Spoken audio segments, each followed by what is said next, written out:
Ayaw pagpanghukom sa imong isig katawo aron di pagkahukman sa Ginoo. Kabalo ba kay igsuon nga kulba kay nang mahukom ta sa atong isig katawo? Kay ngano, mobalik ra pud na kanato kay ang gingon sa Biblia kung unsa ang imong gihukom sa imong isig katawo, mausad ang ihukom sa Ginoo nga kanimo. Karon kung maot ikag huna-huna, naghuna-huna kag daotan sa imong isig katawo, imong siyang gihukman bisag wala kay nakita nga daotang binuhatan, imong gihukman siya, makasala jud ka sa Dios.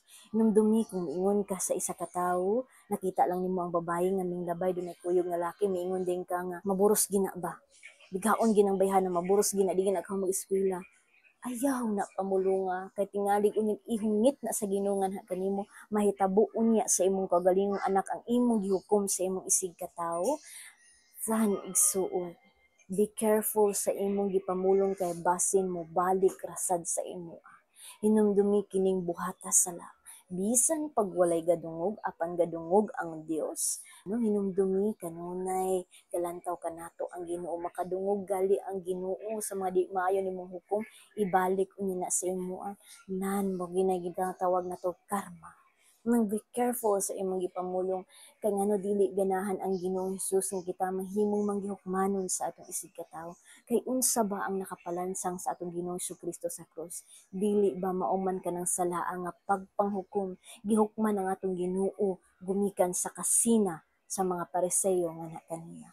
Kung kita dunay kasina sa atong isig katawo nang hukom pud ta sa atong isig katawo, zan igsuon ko ni Kristo, timaan ka na nga di ta kasag langit. Kung naapata ng kinaiya, maglisod ta pagsaka ngadto sa kalangitan.